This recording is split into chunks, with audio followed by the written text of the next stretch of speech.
Welcome back, everybody, to the Paladins Summer Finals. It's time for our last set of the day. Tigress here with Vox to bring that to you.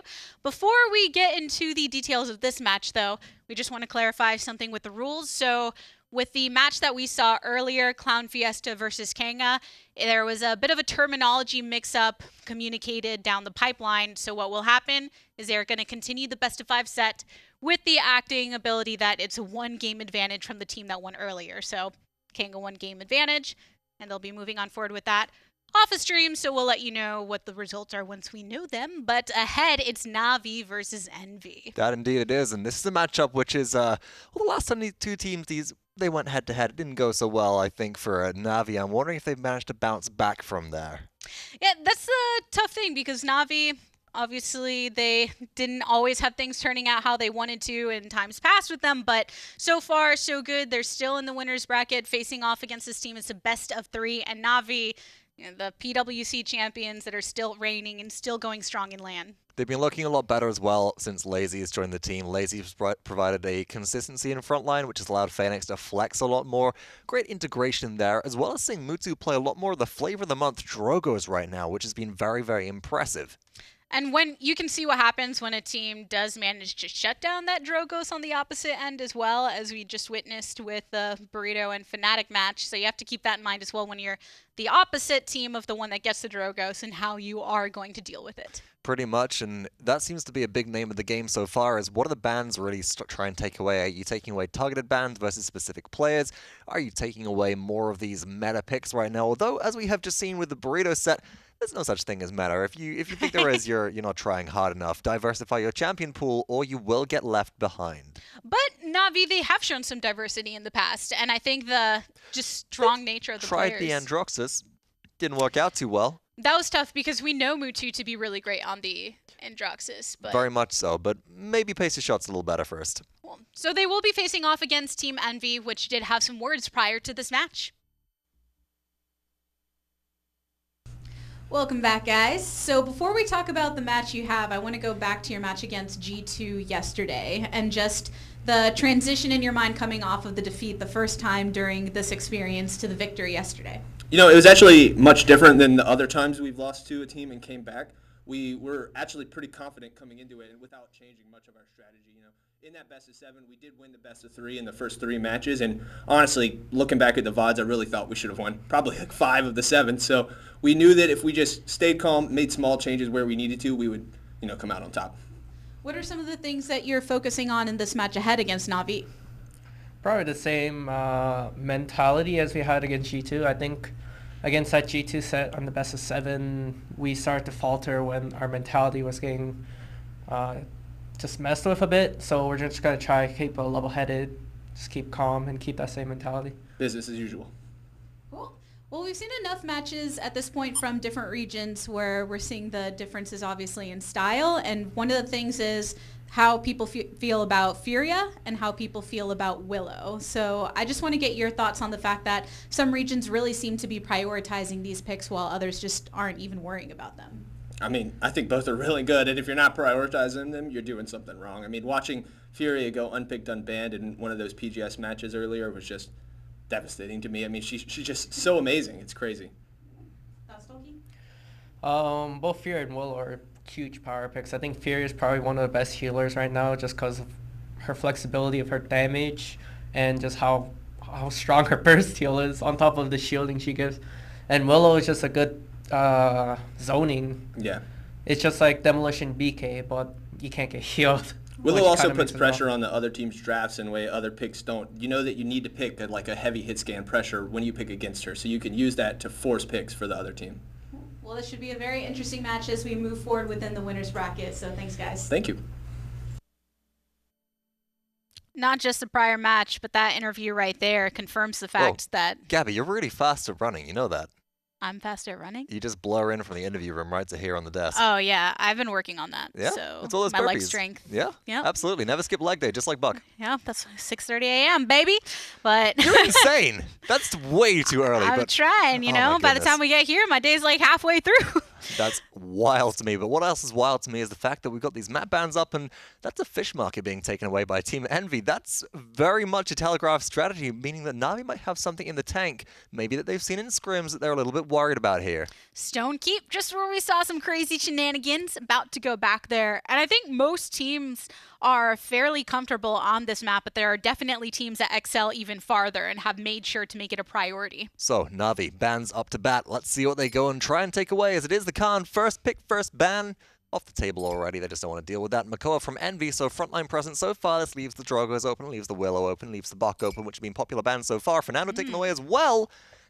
We're really struggling for frontliners this game. So whenever there's a switch up in the bans, it's usually in those last two. The first ones, as we can see, pretty typical with the Khan and the Makoa. Nando hasn't been making his way down as much because players have wanted to bring them onto their strategy so quickly. So as well, one thing that banning out frontlines do is, which is really important, is it takes away from Furia's cherished talent a lot because you're dealing with less in the way of big health pools. So it is a pretty valuable thing to take off the table. If you're not looking to ban Furia and maybe go for some counterplay here, Envy take away the Willow, a wise pick, as Creatives is one of the players on Na'Vi that pioneered the Willow on Stonekeep playstyle way back in the way, so bit of a throwback there. And it is the Drogo's prioritization which we're seeing come through first, and Mutu has been a force of nature on this pick so far.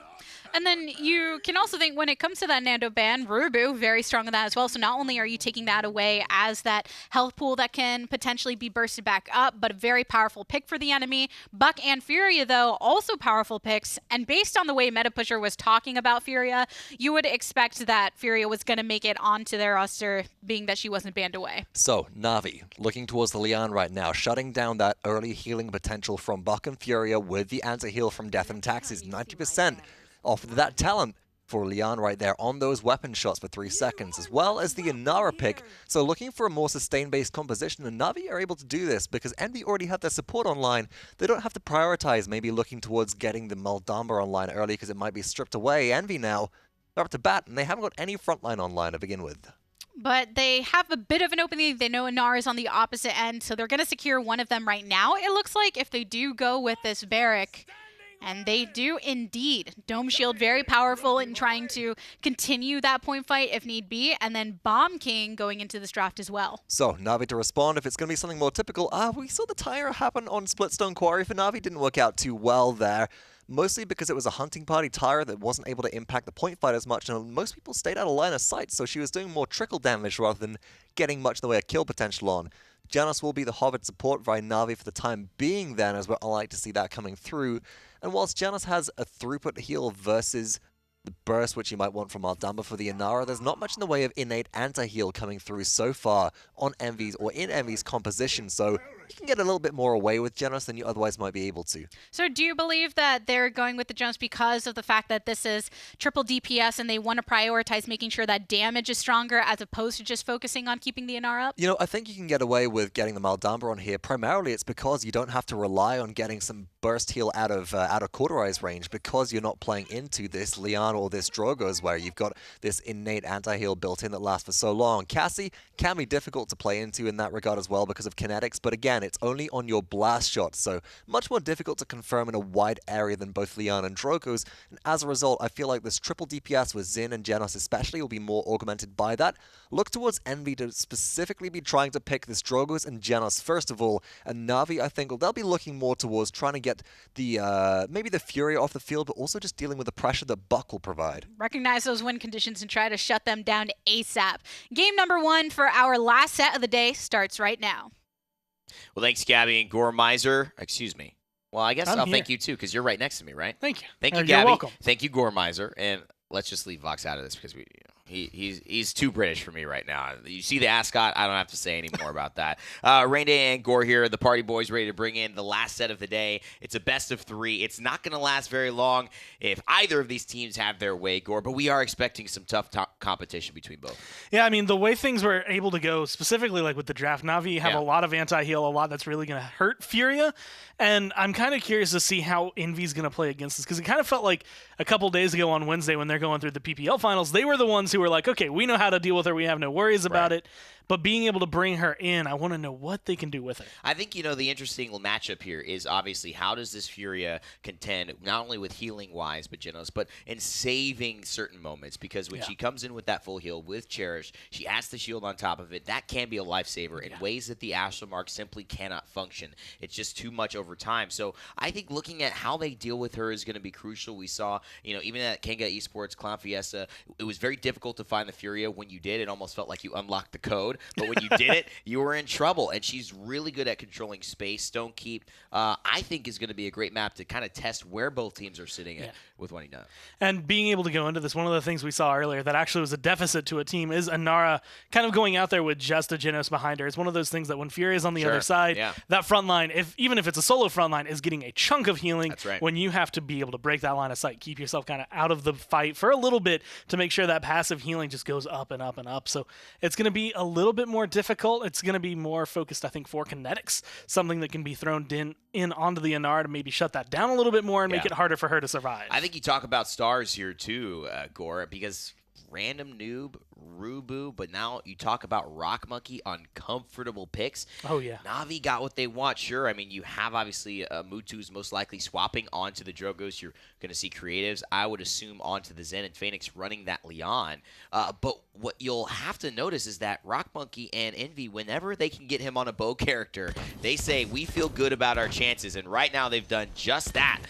As Rock will pilot the Cassie here, Rubu on the Tinkerin Barrack, Cherish for Mr. Hayes, Royal Subjects, Random Noob, and Bulk Up for Toki. I feel like everyone on Envy has something just a little bit that they're going to be comfortable with. Bomb King, notably, Cassie, notably. But Rubu is still playing something aggressive, even though he doesn't have the Fernando to come out with. And I think that's something that's really important. Fernando has been big for Envy, but I'm curious to see how Rubu's going to be able to pilot anything else. Usually, you'd expect it to be kind of seamless, but he has been such a cornerstone for their draft. Oh, look at Toki here with a little bit of a flank, testing the water, seeing exactly where everyone on the side of Natus Vincere is. And Mutu, he's got a salvo waiting for him, runs into the Barrack shield.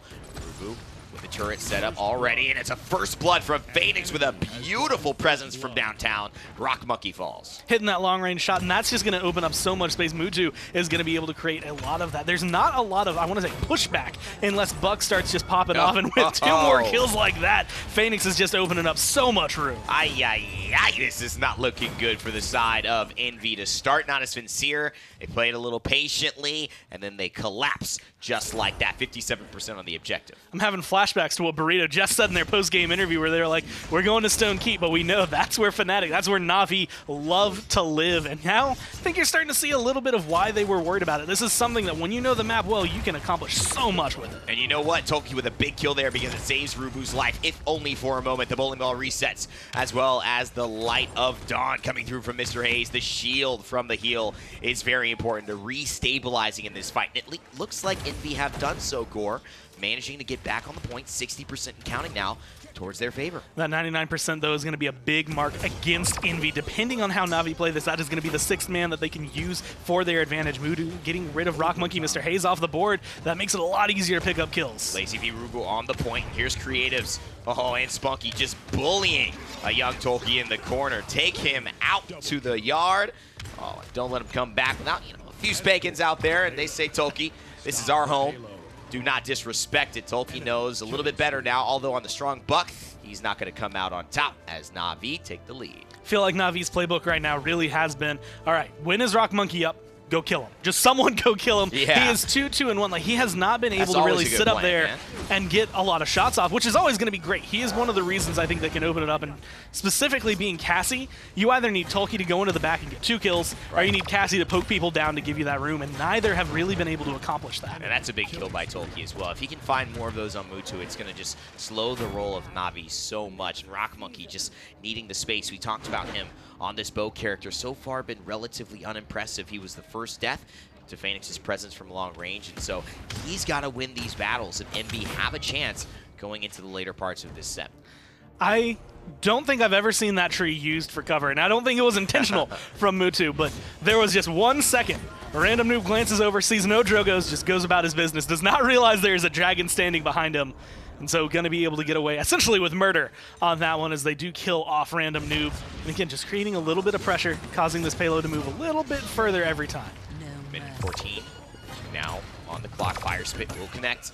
Nice stuff from Random Noob and Rock Monkey to clean it up as well. 1:08 now on the clock, and MV looking to stabilize here. Spunky still on a 12 streak, so he wants to keep that up, but Rock Monkey in the back. He's going to finish off the healer for Na'Vi, and Team Envy stabilized. Being able to find this defense in a way that's been beneficial to them. It's a lot harder to kill off Rock Monkey when you're aggressing here than it is when you're around the point, so he's being able to have a bigger presence. Tolki has a lot more room to kind of maneuver around to the back line to make it a lot harder for people like Mutu, like Phoenix, to actually have those performances they were having.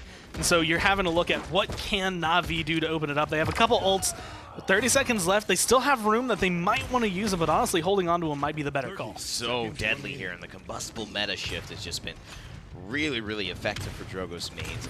Mutu actually one of the ones who was opting into combustible when Fusilado was still extremely, extremely popular. Most likely, if you take a look at his loadout, using that card Fox had talked about, follow the Scent 5. It's basically his version of Kinetics, his anti-heal.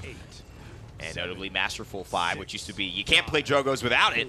And now, you know, rarely seen, but with these combustible loadouts coming quite into favor. It's essentially where we've gotten, I want to say, two dualities, or two dual sides of Drogos. He's either going to be really good with Fusillade or really good with the Dragon Spit. Either way, he's going to be completely happy, and right now it's just what fits your team best. It seems to be Mutu, very comfortable using this combustible, being able to blow things up as much as he wants, but Envy still making a solid hold. And this is where I think Envy earn a lot of respect from teams across the world, really, in terms of Latin America.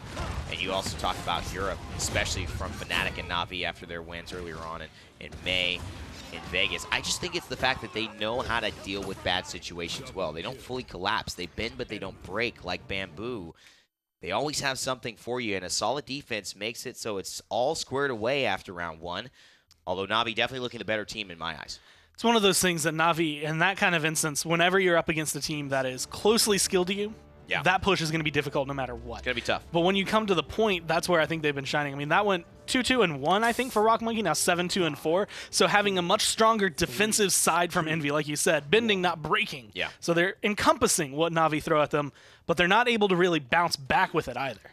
Damage dealt, still led by Rock Monkey, which shows you even though getting picked off early, he's been able to do quite a lot on that defensive side. Lazy parks himself on the point. Now they've got to focus on the Inara, getting her off. Otherwise, that's just capture objective for Na'Vi. They finally get some contests. Rubu drops the barricade down, gets hit by the combustible. Mutu just providing some cover fire, but elects to actually back off as they sniff out a flank coming through. And there's an enlightenment. It does hit, but it's not enough to take down anybody yet. And Phoenix actually finding Tolki off of that. Creative's the one who makes it out, just barely. Now Mutu charging up the Dragon Punch, going to be looking more than likely for Rubu here, but actually not going to be able to connect with it. Goes up into the air instead. King Bomb countered away, and now you have to disengage. And that's a through time in space that's just off the mark. Creatives, Phoenix finding another one. Mutu with one more as well, and Rock Monkey trying to just at least respond, but he's got a Stone Warden in his face, as well as Tolki saying, it's not going to be that easy, buddy. You may have taken down a few, but you still need to take down two more. Creatives and Inara still on the point. You get the 3-for-2 trade, but two of the three remaining members are Inara and Jino, so they're just going to be happy paired up over there on the point. 99% once again here for Na'Vi, and the shots are looking good. Rock Monkey's alive and able to get some pressure down, but still, you have to play on the point. And Phoenix is low. That was a big blast shot combo from Rock. If you can find something here over the top, that would be huge. He has the vision now, and he knows where he is. Going in the back line, it's a much more careful flank from him. But there's Creatives, just so much damage from that sword, and Na'Vi, they grab it again, Gore. They just look relentless in their positioning. And there's just no one to really fall in. I mean, once Rubu's gone, they don't have the aggression to really follow up with. One of the things that I think we've seen out of a solo Barrack is that when your team is aggressive, he gets to have that benefit, right? He gets those extra shots off, he has that extra damage. Once you are the ones having to fall back, no one's there to protect him to alleviate that pressure. His health bar is not really big enough to stand there alone. He needs that assistance. Yeah, and he has the resets. You talk about Inara having lack of mobility, but incredible damage reduction and sustain. Barrack, he's kind of a jack of all trades. He's got some damage reduction. He's got some healing and sustain. He's got the abilities to obviously get that shield on the resets of the dashes, and he's got some damage. He's not the best at any of them, but he's pretty good at nearly all of them. But hey, you know who else is pretty good?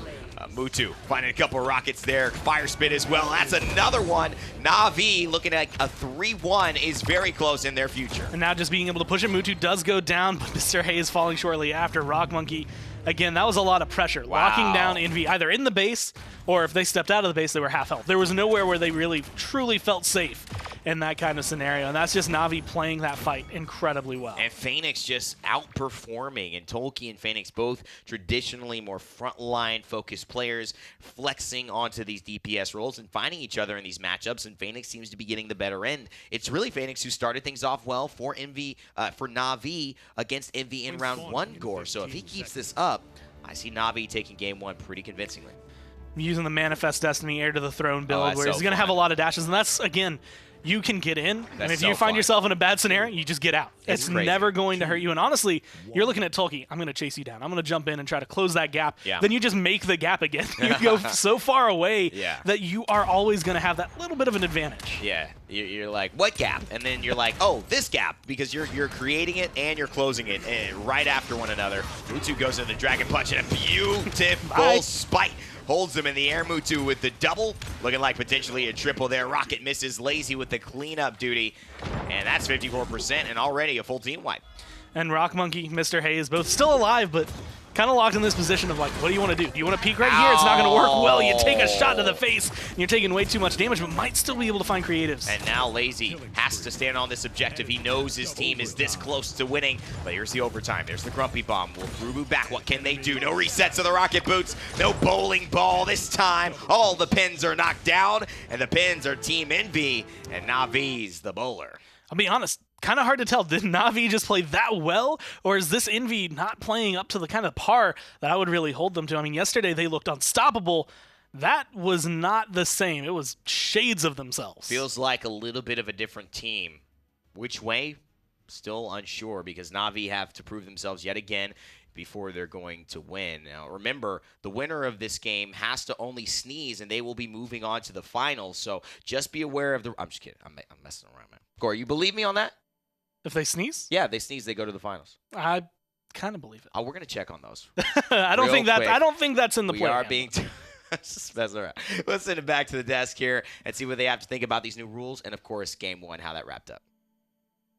I don't know about any sneezing or anything. We've been pretty good up here, have our Claritin and all that. But as far as the game, I think everybody on Na'Vi had their contributions to make. They certainly did, but more than anything else, I was just underwhelmed by Team Envy's triple DPS draft. It's not something which we're really used to seeing them run too often, especially not with Tolkien playing the Buck like this, and it just didn't have the impact that we've seen other Buck players have. And quite frankly, moving forwards through the draft, moving forwards through the set, they can't afford to do this again. As we said, they move to the lower bracket if they take one more loss, and they need to pull out something better than that. More impactful picks. I don't think that was necessarily the issue. I think it was really the execution more than anything else, and how Na'Vi had them stomped at every single angle. And then when you're seeing certain ultimates not really work on the side of Envy, but on the side of Na'Vi, a lot. Like Mutu had some really great dragon punches and just consecutive kills where he was locking people down in a lot of those cubbies and then not allowing them to escape any of his blast. Pretty much the case here, and as we see some of the replays coming on through, again, it's a lot of this peek and poke playstyle, just disrupting the barrack that's trying to set up shop on the objective. Firespit's so good against dealing with a barrack as well, because you're not just dealing damage to the barrack, you're dealing with the turrets better than I think any other champion, besides maybe Willow, can do, and especially with your masterful Firespit resets, you've got the most amount of bot potential. I mean, just look at this as well. This has been a bit of a highlight throughout a lot of the tournament so far. Dragon punches onto Buck. Buck's so survivable normally if you don't have anti-heal on him, also has all that damage reduction. Well, you know what? We'll just focus you down. We'll use a one-hit KO on you and just remove you from play immediately. And then safe wind-up spaces as well. Sometimes we see individuals make themselves a little too vulnerable in the time being, or you can call out that way too early, but he's just in such close proximity right there. There's not much interrupting it. Just take that example that we just saw on screen, right? Mutu goes above the archways, the entranceways to the cover that he's using to make sure he's just out of line of sight. It's only the Buck that's able to really look at him, but he's got backup and support from all the players around. Beautiful play so far as well, really supported along, as we said, by Spunky specifically there. 114,000 healing throughout this set or throughout this game was a pretty short game for that amount of healing as well. Yeah, and then you saw Mr. Hayes on the opposite side attempting to do so with the Furia. There were moments where even Rock Monkey was here and then would suddenly be here, but it wasn't enough and to as well, back to that outpace. support play, I just was really underwhelmed by the Inflames used at that point by Mr. Hayes as well. We saw one burned on defense, for example, on that first payload push, and sure, you get the defense, but how do you, all of your re-engage potential just vanishes. You're playing a Bomb King, you're playing a Cassie, you're playing a Buck. the only big ultimate out of all of those is maybe the King Bomb if you land it onto a stun, or a Buck Wild, which we know is notoriously difficult to execute. As a result, you're relying on stuff like Inflame to really just boost your core kits, and without that in the tank, Envy was suffering. Looking at this time around, they're immediately taking their Droggers away. That's a respect ban, which I think most of the teams moving forward in this tournament need to be pulling into their kits, unless they manage to pull out the Leon as well to be able to counter them specifically. And we've seen a lot of people, when they bring out the Drogos, they try their best to work Leon into their Jeff Diesel so they don't have Exactly. to work. It's why we sometimes see the bait of, well, we'll leave Khan open or something like that, and then we'll draft the Drogos Leon, and we'll just make sure that we get both of those on the same team. And sure, you can maybe get some counterplay going on there with Cassie, and you can maybe get some of that damage on in the air, but there's nothing quite like the hit scan ability of Leon to be able to take the Drogos out of the skies. And the fact that Envy took Fury off the table right now, I think I prefer that as opposed to them running it again if you're not going to get those Inflames right. Because in addition to the one that you described, there's also one later that was a bit too responsive to the fight, where it had already turned away from them. You need to be proactive with Inflame rather than reactive, because sure, it's a great engagement tool, but only as a reactionary tool when paired with ultimates like Immortal, which allow you to reset the fight, or maybe a Whirlwind, which allows you to reset the fight, but you're not going to see that Grover and Fury combo really come through. Grover just doesn't have the damage potential to be that DPS with ferocity that we saw him previously. It really does come down to Fernando. So, bans on the table. Envy take away Drogo's Furia. It is Fernando and Inara for Na'Vi. I like them taking away Inara on Brightmarsh. I think that's just a pretty good throwaway ban. It's not taking away something from Envy that's they know is a very strong pick, but it's also just a good remove the neutral pick from Brightmarsh, right? So, yeah, do you think it's very map dependent and wanting to leave some other things open that Pretty they're just much. not as worried about on this map particularly? I would say yes in that circumstance. And also, it might force Envy into playing something like maybe a Ruckus or an Ashe or a Terminus as your other frontline opportunities. Envy, they draft the Makoa first pick. It's open, you take it. That's pretty much a given. Na'Vi might be looking for a triple DPS here. They've got the Barrack and the Janus, which have been two staples of that when Inara is no longer available. So I'm excited to see where this goes and continues. And the nice thing is, since there wasn't a lot of DPS that was banned away, you can afford to lock in your support and your frontline early if you do plan on going that triple DPS selection. Now as well that Na'Vi have taken a support, this is interesting. Envy pick up Buck and Willow. You've not got a huge amount of DPS potential from both of these picks. A lot of burst coming out of both of them. A good finish potential, but not as much consistent damage as, say, the Drogo's brings. And this allows Na'Vi to pick up a Leon and Bomb King. We've already seen how devastating Leon can be to Willow on this map. And Bomb King is just an all-around good pick on the confined capture objective of Brightmarsh. Gabby, this is looking very good for Na'Vi so far. Yeah, get some of those King Bombs to hit. I know when Envy was running it, there was one distinct moment where it just got countered by Xin, and things like that can be really demoralizing. But if Na'Vi manages to land those and can take huge advantage of the congested areas around the capture, but Envy do lock in Terminus. What are your thoughts on the Terminus play that we've seen so far? I think the Terminus in the hands of players like Tolkien has been absolutely devastating. I much prefer seeing the Terminus here than triple DPS based off of what we saw previously, where Tolkien might be forced onto a pick like Buck, where he's obviously uncomfortable. It's all about comfort right now for Team Envy, and they've got a good combo potential. Sure, they might not have this consistent damage, but if you land a Dredge Anchor, you land down Dead Zone with Nightshade burst damage onto them, and Buck lands a couple of shots as well. That, for all intents and purposes, should be a dead target. So Envy have that kind of caveat of saying, well, if we don't hit the Dredge Anchor, we're in a lot of trouble. Na'Vi on the other side of things, though, they just got to go through and kind of throw a left mouse button at the point, and they'll come out on top. And I think bringing Terminus on a map where he doesn't have to worry about as much travel distance as well. He's better on this map than other ones. It's the enclosed space, and Power Siphon can be very good at locking off entrances. I'm expecting there it is, the Xin pick to come out finally. We've got the Janus, we might as well run triple DPS, say Na'Vi. It's that, or at this point, it's maybe an Ashe or a Ruckus. But Na'Vi so far, they succeeded with solo frontliner once already. I mean, I'm expecting them to keep on running that back, and Xin here will be very good at distracting Willow. And I think the Genos, while it did telegraph some of the direction they were going, they were okay with that because they Envy still couldn't had multiple. respond. They looked like they were pigeonholed. Yeah. Well, I'm liking what I'm seeing so far. This is game number 2. Na'Vi currently up 1-0 within the set, so let's hop to it. The innocence of Sir Vox on camera. I find myself smiling. I can tell Hardy's trying to make a straight face, too, going into the end of the camera. I'm not roasting. I'm just saying I love the guy. I'm glad he's on the desk, and he brings up some great points as well. The way that Na'Vi countered that draft with the Zen, I think, is the only direction they can go, Gore. But how do you feel about the Willow option Random Noob selects instead of the Bomb King, which is available? I kind of like it when you get the feel, I think, that another team's going to be going for that solo front line. You see that there's healer is probably not going to be Moldamba. He's not been pulled out as much. You know it's not going to be Furia. I feel like it helps shut down that potential of it being successful, but at the same time, you have to be very careful with it. I'm curious as to how well they're going to play it. A lot of other teams have found success with Willow, but there's always room for her to go down. It's always just either or here in this situation, though, so it's interesting how they opt for that. I think Creative's here, and Random Noob learning exactly why he opted for that one right there. Rock Monkey's going to jump in. He's getting stuck. Great help there, but can Spunky take a spill? That would be huge for Envy. Rock Monkey still alive, but not for long as Creatives finds the kill, but Tolkien and Random Noob full control of the objective. And this is really the biggest strength of the way Envy were able to draft. I mean, you've got Mokoa to pull someone in if they don't want to be in there. Dead Zone and Terminus on the point, so you really don't want to stand right there. You're going to have to be careful about it. Tolkien specifically has been someone who has been able to make this Terminus look incredible just like that. The damage numbers he puts out are insane. Yeah, and the impact of his loadout is the sustain that usually is in it with the card devastation. At this point, though, you have to look at this hook and say, if Lazy falls, that would be a big pickup for Envy and really help them to maintain the momentum, but it looks like he's going to make it out alive. Tricky as ever. Mr. Lazy put him on the damage or the tank, and he is going to make big plays. Again hooked. Lazy this time. Can he make it out a second time in a row? And it looks like that corner has just been his friend. And this Dead Zone's probably going to be the biggest friend for Envy to be able to get back in on the point and actually be able to accomplish something. Going into the back, though, Random Noob trying to take this 1v1. But being able to find that, I mean, staying alive through all that, that's huge for him. And the way he lands to stay even higher above Zen really forces the withdraw, I think, in terms of that 1v1. Creative's hiding in the corner, using the Grumpy Bomb so well, forcing the stun issue, and Rock Monkey actually getting taken out midair by Phoenix. It's Random Noob who has to show up big with the Enlightenment, stalls all that double kill for the Noob. Can he find one more, Gore? Doesn't look like he's going to have the time to do it because Creatives, meanwhile, is just chilling in the room.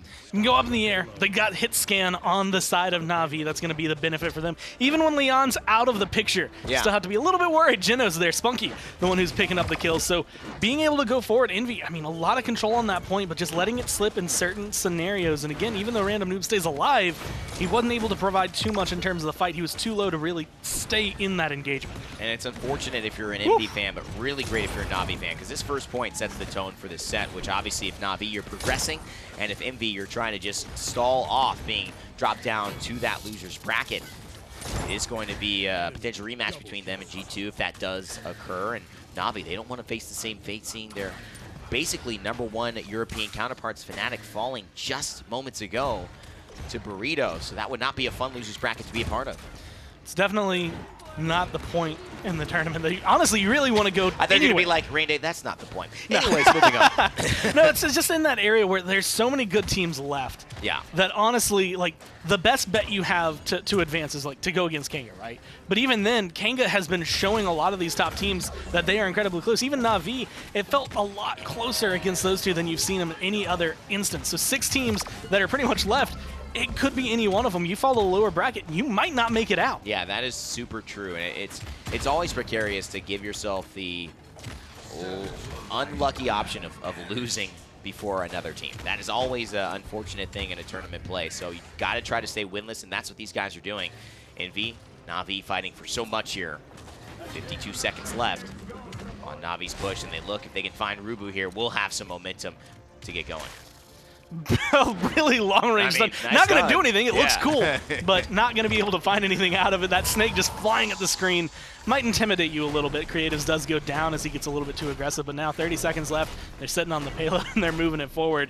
Na'Vi going to be grouped up, kind of trying to take this from different angles, but it's very difficult to figure out how they want to approach this. There's just too much tank on the side of Envy to take down individually. Yeah, very true. And I think what they're doing so well is bringing forward why Zen was thought of so highly heading into this year and throughout the entire year, although having some ups and downs in terms of perceived value.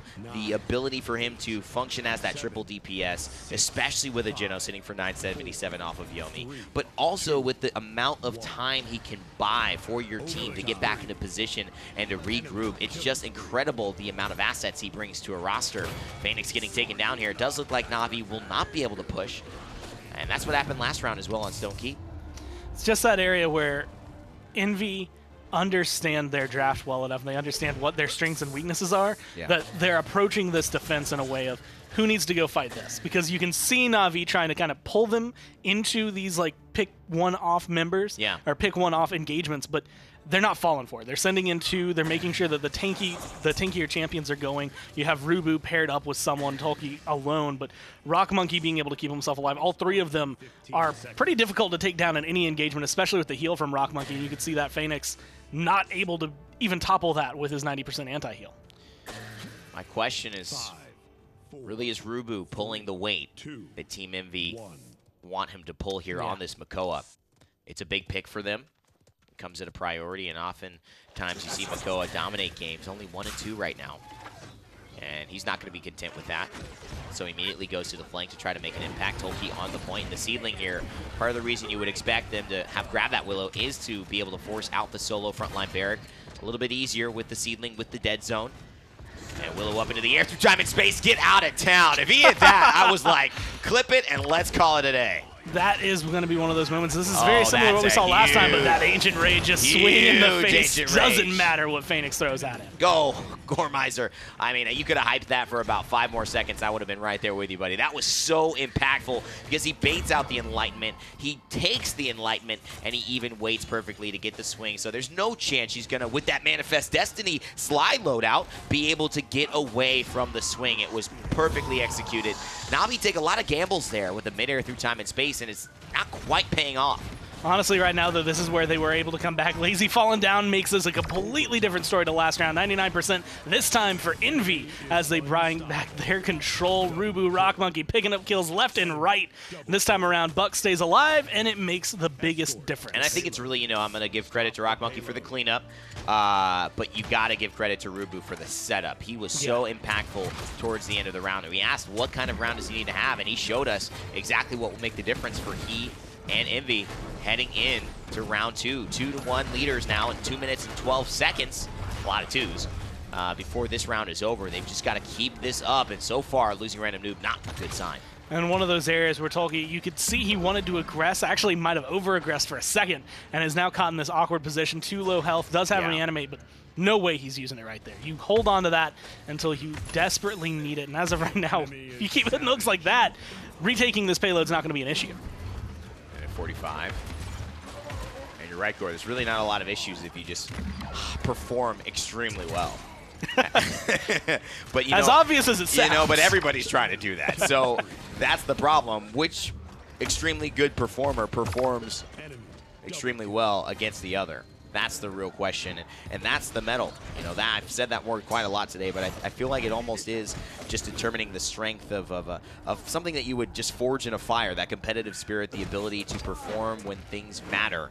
And this is definitely a moment in this set, in the winner's bracket, that matters. Very easy to equate it to music.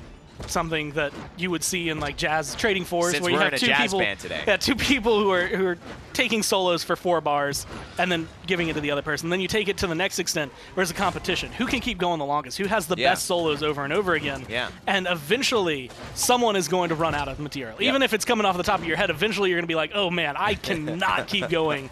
And that's kind of the way this feels. Who can improv the best? You have the drafts laid out. You know kind of the theme of the song, but where are you going to go with it? I love that analogy as well. I think that was great to bring to the attention to everybody, because it is very much an improv game. Tolki doesn't necessarily make that same route. Rubu doesn't make that same route with as much success, but it happens in round 2. What will happen in round 3? What will the score be? Because Random Noob and the Envy squad finding nice picks, but not quite making ground. Only 25% of the way pushed is the payload card, but now they're finally getting it going with 10 seconds left. We've seen a lot of crazy things happen with overtime, and I've gotten to the point where even when they're starting at 25% of the push, that overtime timer, you get very far, incredibly fast. Already 50% of the way with overtime coming in. They should at least be able to get around this last bid, but that's where the difficulties are going to start to hit. And it's the little things that Rubu's doing, just hooking Lazy from off the high ground so he cannot just be safe for as long as he wants to. Can't have quite the same amount of protection. Still being guarded by creatives from the backside with Royal Subjects, but now Mutu taking a couple of fire. They may have to rotate. Lazy getting a little bit low on the left side, forces the barricade as well. 157 health to his name, and now 2,000 defense successful. Oh, and they're right there. It just feels like that was maybe overtime taken away way too fast. I mean, there is a point. Tolkien is standing there, and I think everyone's relying on him and his ability to stay alive, not considering as much the anti-heal that's getting dumped into him specifically. He dies off. Everyone's nearby, but not close enough to trigger the overtime timer to continue going. And that gives Na'Vi, I want to say, an advantage being able to go into this 2-2. Now this round is ever so important. Whoever gets this point could win. Did you see that mid-round face Rock Monkey was making? It was like he was in the zone. But he wasn't. He was in lob. He was just right here. Maybe he was looking at his cards that intently. I mean, that was the in-the-zone face with nothing happening. And I'm like, dang, that is some serious focus. Shooting, I wish I could make loadouts with that much focus. Yeah, man. I mean, that would be one heck of a thing. And we have the player cam here for him. Rock Monkey, in May, considered worldwide to be the best Paladins player doing it. And MV, of course, had that stunning win against Fnatic. Can they pull off what most would consider an upset against Na'Vi? Not if Mutu hits Spice like that. And look, immediately, two members of Envy go to look at him, but Mutu's just falling back. He's creating that space. He's pulling him away, and that lets Na'Vi move into the point and make it their home. Through time and space comes through, creates some space, but Lazy does end up going down. And that's a good billow because he just doesn't take any damage going through the gore. That is the most efficient route for him. But all the while, Team Envy still on the point. 2-2 is the score, sure, but it all may come down to this moment in just 1 second. Still 78% on the objective. Random Noob has the Fate Flight, and he's going to opt into it, so now it's going to force a lot of people into the room, and it's damned if you do, damned if you don't. Reanimate from Mutu, actually from Tolkien, but he cannot quite find the kill as Mutu finishes one off there. Now Phoenix going to be able to clean him up the second time Mr. Hayes goes down, so the healing off the line on the side, but it doesn't matter if Rock Monkey hits these headshots. 3 kills in a row, finally goes down, but Spunky, he's left alone. Rubu's face is like, wait, did Rock just do that?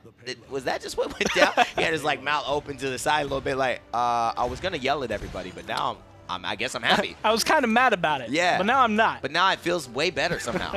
I mean, I didn't like the way I died, and I actually really liked that Natus Vincere, the way that they played that round was so, they just really did everything that they could, and they got all the kills. Saved that triple kill. They were about to turn it around. But I do also love the way that Envy decides to say, we're going to cover the outside and any retreating angles with the Willow and the Fate Flight, and we're also going to cover the inside with the Reanimate from Tolkien. It was like, you couldn't have planned that, really. It's just in that area, especially when Tolkien reanimates, you draw so much attention to yourself as a Terminus, because not only is everyone trying to get away from you, but they know we need to burn him down again.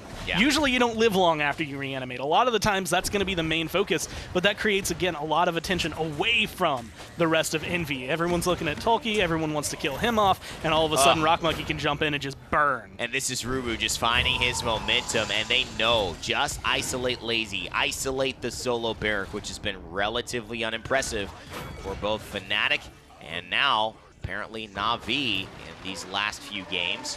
Doing a lot of great work for them, but just with Rubu hitting these chains, showing the weakness of when he's isolated. Again, can't sit up there forever, especially if the hook comes through and forces you to fall down. Lazy going to be opting for it this time around, but there's a lot on the side of Na'Vi that's just not going to be safe. Rubu kind of, again, diverting attention away. No one look at the payload. Look at me. I'm Makoa down here. You're in danger. And I like this headshot as well. I mean, Rock Monkey contributes some meaningful damage from Buck on the right side, and he's not even fighting Lazy. And again, you see the pressure Envy are applying. This is a decision they are all making. Metapusher is pushing this into their mind, saying, focus Lazy down. He's your priority. Once he falls, the entire bridge of Na'Vi collapse.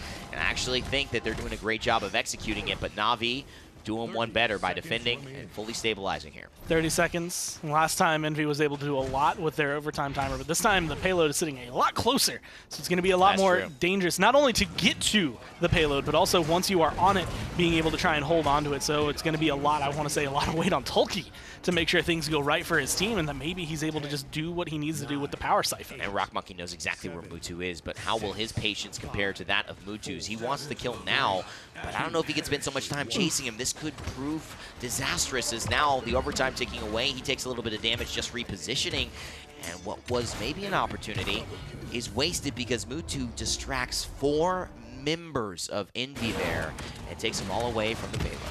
So this is the moment that I think swings it around, right? Na'Vi are winning this point until Rock Monkey gets 3 kills, and Rubu helps by clearing off creatives just before. They get 4 members down immediately. Yeah.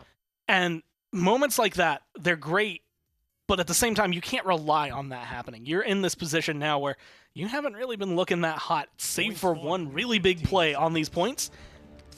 You have to have a moment like that, or you have to be able to hold this from the beginning, or else Na'Vi are going to be able to walk away. They've been controlling it every step of the way. They understand what you want to do on this point.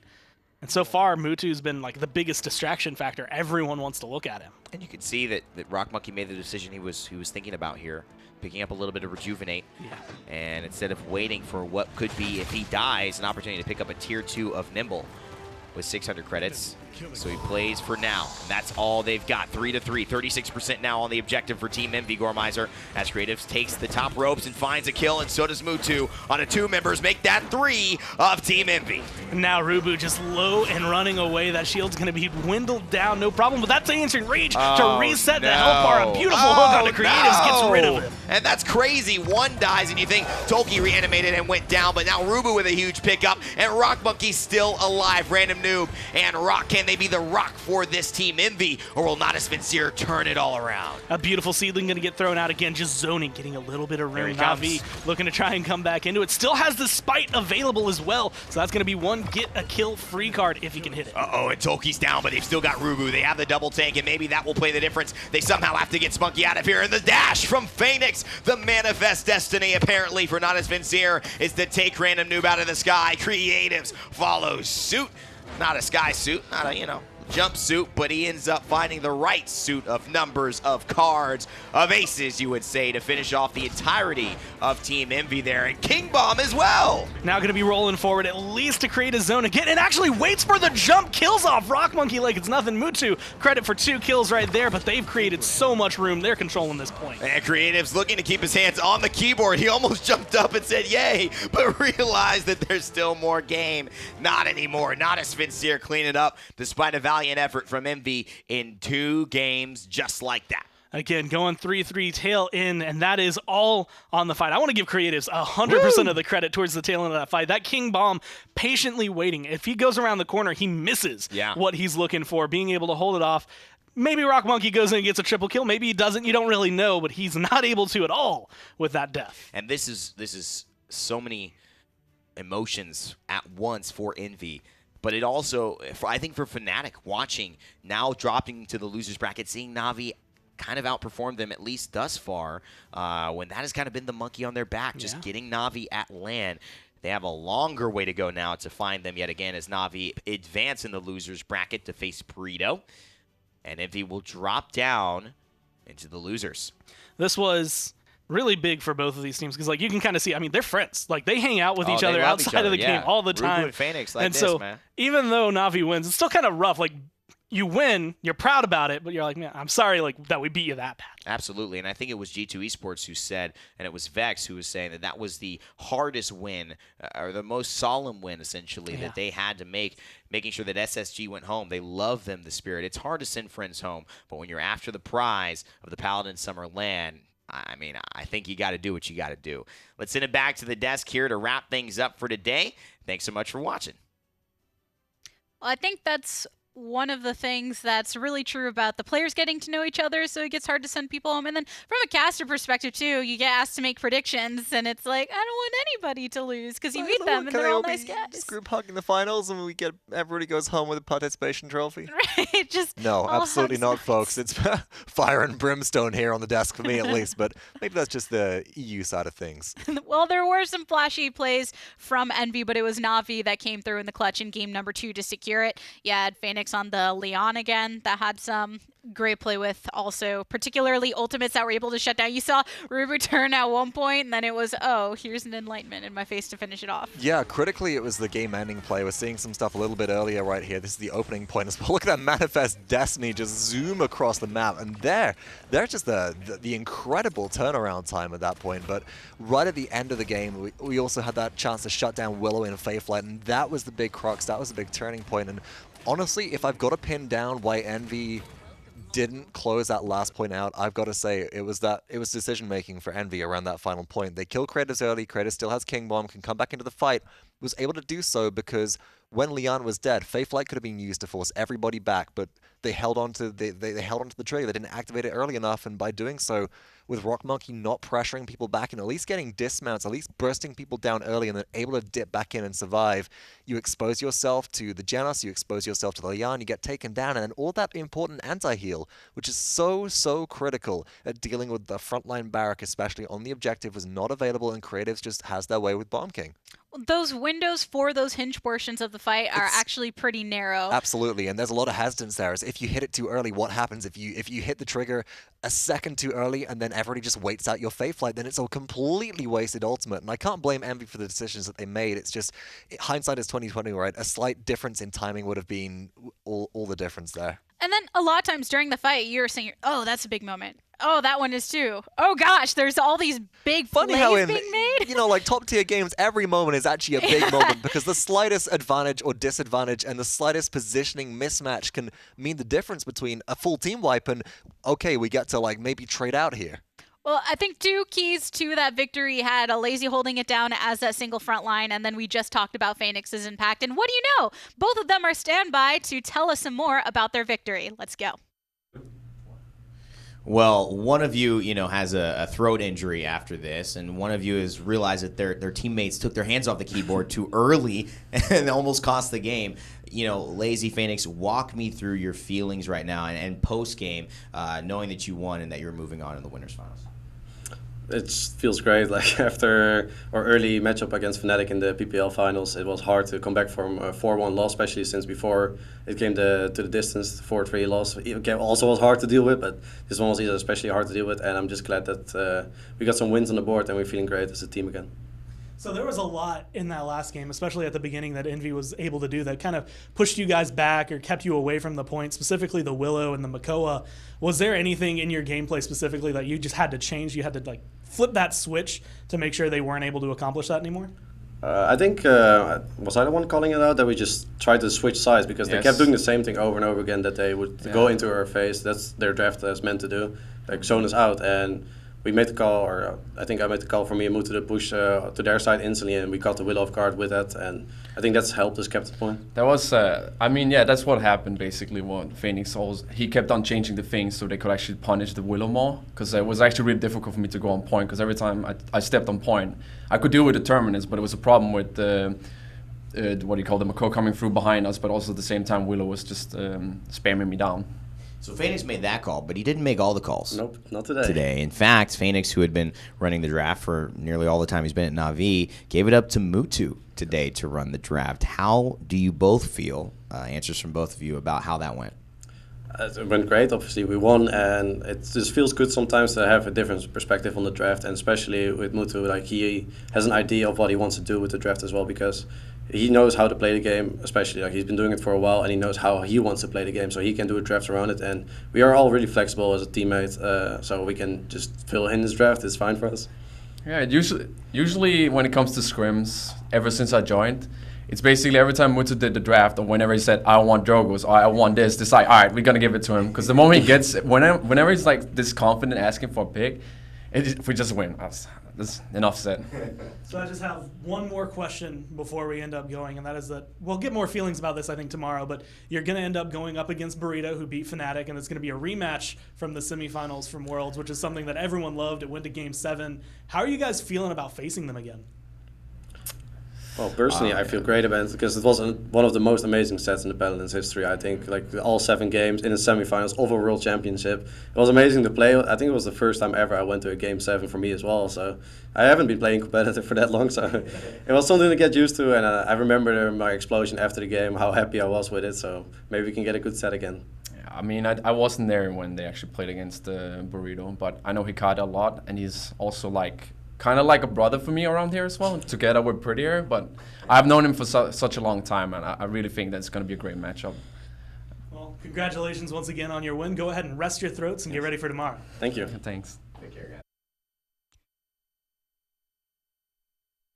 I can already feel the tingles of excitement as we think about that match that'll be happening tomorrow. Oh, absolutely. I was in the crowd for that match when we first saw it in the semifinals of the Paladins World Championship, sitting there watching it all happen on the stage, and just what an electrifying experience to be a part of, and we get to see it again. That is a full-on reward, and I hope it goes the rather minimal distance actually this time around, a bit of a shortening right now as we take a look at the bracket and see quite how short that will be tomorrow. Yeah, it's crazy how far we've made it into the bracket so far. Burrito and Na'Vi meeting there in round number 4.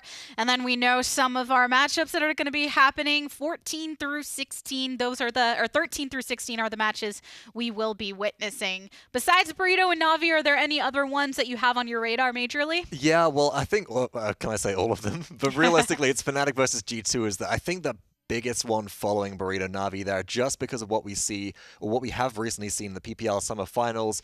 And I think that's going to be one where really these teams go head-to-head. I mean, we saw G2 take such a handle over Fnatic during those Summer Finals. If Fnatic can turn it around, it might bode well for them to see an all-EU finals, maybe? We'll see.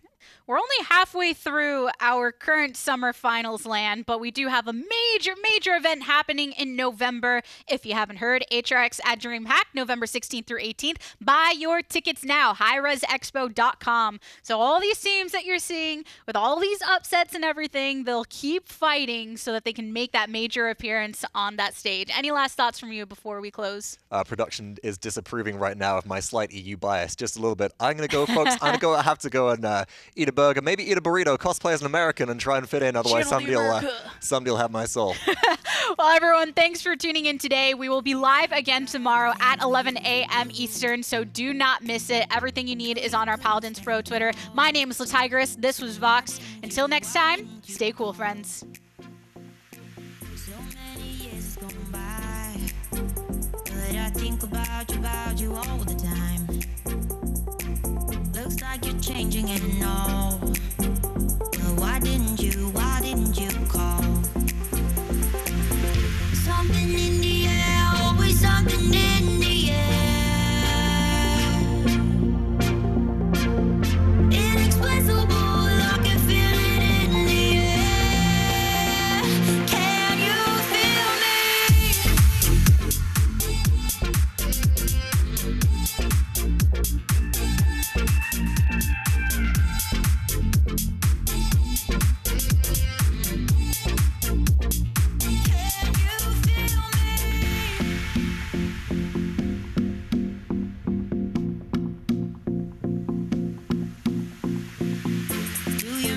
at all? Do you think about the things we used to do?